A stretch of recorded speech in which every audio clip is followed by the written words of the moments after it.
Hi hello guys, today's mini vlog.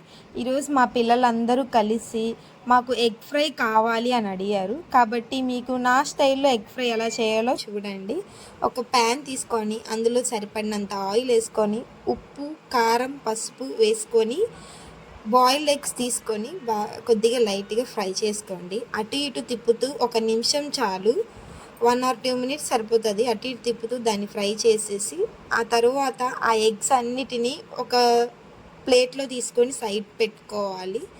Side పెట్టుకున్న తర్వాత మళ్ళీ అదే ప్యాన్లో ఆయిల్ వేసుకొని సరిపడినన్ని ఆనియన్స్ తీసుకొని కొద్దిగా ఫ్రై చేయండి.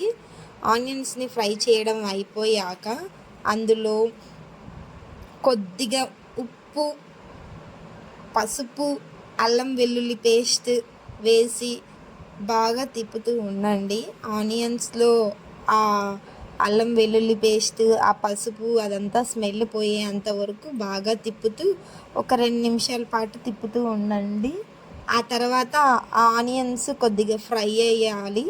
ఫ్రై అయిపోయాక దీంట్లోకి నేను నా స్టైల్లో ఒక కారం తయారు చేస్తాను. అది ఎలా చేయాలో ఇప్పుడు మీకు చెప్తాను. ఒక మిక్సీ జార్ తీసుకొని అందులో కొబ్బరి, చిన్నుల్లిపాయి, శనగపప్పు, జీలకర్ర, కారం, కొద్దిగా ఉప్పు వేసుకొని దాన్ని మిక్సీ పట్టండి. ఆ కారం మీకు దోశల్లోకి, ఇలా ఇడ్లీలోకి, వేటిలోకైనా ఉపయోగపడుతుంది. ఇది మేము ముందే స్టాక్ చేసుకొని పెట్టుకుంటాము. ఒకవేళ మీకు ఈ కారం రెసిపీ కావాలంటే కామెంట్ చేయండి, మీకోసం మళ్ళీ వీడియో చేసి పెడతాము. అలాగా సరిపడినంత కారం వేసుకొని బాగా మిక్స్ చేయండి. ఒక 2 నిమిషాల పాటు అలా వదిలేసి తర్వాత బాయిల్డ్ ఎగ్స్ వేసేసి బాగా మిక్స్ చేయండి. అలా బాయిల్డ్ ఎగ్స్ వేసి బాగా మిక్స్ చేశాక గార్నిషింగ్గా కొత్తిమీర కానీ కరివేపాకు కానీ యూస్ చేసుకొని వేసేసి ఇంకంతే, నా స్టైల్లో ఎగ్ ఫ్రై రెడీ అయినట్టే.